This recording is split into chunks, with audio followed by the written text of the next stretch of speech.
এই টাকাটা বন্ডেড ওয়্যারহাউসে যদি সুবিধাটা দেন, তাহলে কত টাকা সে সরকারের রেভিনিউ লস হইতেছে আর কত টাকা গেইন হইতেছে হিসাব করলে এটা কয়েকশো গুণ বেশি হবে।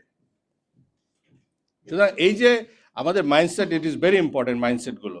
তো আমি মনে করি এই যে আমাদের এই টাকাগুলো দেওয়ার ক্ষেত্রে, আর সর্বশেষ একটা কথা বলি, যারা ইনভেস্টর, আমরা বাংলাদেশে যারা সোলারের রিনিউয়েবল এনার্জি, আপনারা গত 4-5 বছর ধরে কি পরিমাণ তারা আনসার্টেনিটিতে আছে বা ইনভেস্টের তারা ফেসিলিটিগুলো তারা নিতে যায় লস করছে, তাদেরকে আপনি ফাইন্যান্সিয়াল বেনিফিট না দেন, আমাদের দাবি হলো যে এটা 5 থেকে 10 বছর ট্যাক্স হলিডে দিয়ে দেন তাদেরকে, যারা ইনভেস্টর, বিশেষ করে ক্যাপেক্স ওপেক্স মডেলে যারা করবে তাদেরকে ওই সুযোগটা দেওয়া উচিত।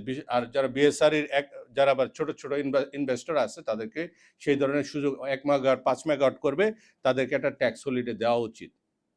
কারণ তারা তো আপনার কাছে অনৈতিক ক্যাপাসিটি চার্জ চাচ্ছে না। তাদের ইনভেস্টমেন্টটা যে লস হয়েছে, লসটা কিভাবে রিকভারি করবে?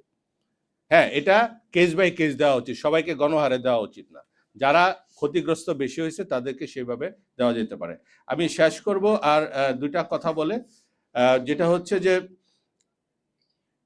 পরের স্লাইডটাতে, হ্যাঁ, আমরা সরকারের যদি যেটা বললাম 2000 থেকে 3000 মেগাওয়াটের ক্ষেত্রে যদি তারা মেগা প্রজেক্টে যেতে চায়, $1.5 বিলিয়ন IMF RSF এর একটা ফান্ড অলরেডি কমিটেড আছে, যেটা লো ইন্টারেস্টে। তো আর IMF টাকা দেবে না, এটা তো IMF টাকা কেন দেবে না? আপনি চাচ্ছেন, এমনভাবে চাইতে হবে টাকাটা আপনি যে প্রপারলি নেভিগেট করে দিচ্ছেন সেটা তো মেক শিওর করতে হবে। এটা তো অলরেডি পুরনো আমাদের কমিটমেন্ট দেওয়া IMF এই ফান্ডটা $1.4 বিলিয়ন। সুতরাং এটা আমার মনে হয় সরকারের সাথে আমাদের ফেস টু ফেস আরো সরকার এটা নিয়ে আলোচনা করা উচিত। আর ইউরোপিয়ান ইনভেস্টমেন্ট ব্যাংকের $1 বিলিয়ন, প্রায় 750 মিলিয়ন ইউরোর মতো অলরেডি কমিটেড করা আছে। সুতরাং মানি ইজ দেয়ার। আপনাকে যেটা করতে হবে, ট্রান্সপারেন্ট প্রকিউরমেন্ট প্রসেস এবং ডেলিভারি ইন টাইম, জবাবদিহিতা লাগবে। ঝুলাই রাখলে তো হবে না প্রজেক্ট। সুতরাং এইটা আমি মনে করি এইগুলো সরকারের রিনেগোশিয়েট করা উচিত। মেগা প্রজেক্টে সরকারের আর যাওয়ার কোনো সুযোগ নাই। পিডিবি ব্যাংকরাপ্ট পিডিবি হয়ে গেছে, এই কয়েকদিনেও 50,000 কোটি টাকার মতো তার নিতে হয়েছে লোন। দরকার কি আমার? পিডিবির দায়িত্ব একমাত্র বিদ্যুৎ দেওয়া, সরকারের কি পয়েন্ট ইনস্টলেশন, আর হলো বড় বড় ইন্ডাস্ট্রি যেগুলো মানে মেগা ইন্ডাস্ট্রি, আর তো তার ব্যবসা করার দরকার নেই। ব্যবসা করতে করতে তো পিডিবি নিজেই দেউলিয়া হয়ে যাচ্ছে। তো সো আমি মনে করি, এবং এনজিও গুলো সার্ভাইভ করা এই মুহূর্তে সার্ভাইভ করতে চাচ্ছে, এনজিওরা ডেভেলপমেন্ট ফান্ড নাই। আপনি এই এনজিওদেরকে কিভাবে কমিউনিটি আপগ্রেড, প্রত্যেক গ্রামে গ্রামে বিদ্যুতে এনজিও গুলোকে সাপ্লাই চেইন হিসাবে আপনি কিভাবে ইউটিলাইজ করতে পারেন, এটা চিন্তা করেন। একই সাথে, কারণ তারা একমাত্র জানে গ্রাউন্ডে তারা কাস্টমারের সাথে বা ঋণ গ্রহীতাদের সাথে একটা দীর্ঘমেয়াদী সম্পর্ক আছে, তারা যেভাবে টাকা তুলে নিয়ে আসতে পারবে অন্যরা পারবে না।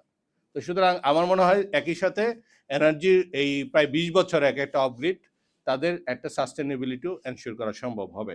এবং ভিলেজ লেভেলে আমার এই কমিউনিটি আপগ্রেডটা ভেরি ইম্পর্টেন্ট। স্মার্ট গ্রিডের কথা বলা হয়েছে, স্মার্ট গ্রিডের নামে আমরা যেন আবার এই টেম্পোটা যেটা উঠছে 10,000 মেগাওয়াটে সেটা নষ্ট না করি।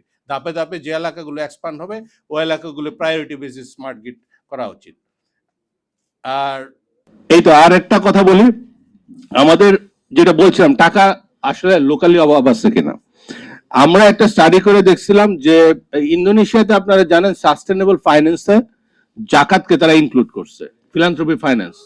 তা এখন আমরা বাংলাদেশ সরকারের যে ফ্যামিলি কার্ড দিচ্ছে, সরকার চাইলেও কি এই 10 থেকে 12 বিলিয়ন ডলারের পাশে সোশ্যাল সেফটি নেটে টাকা দিচ্ছে, আরো কি টাকা ঢুকাইতে পারবে?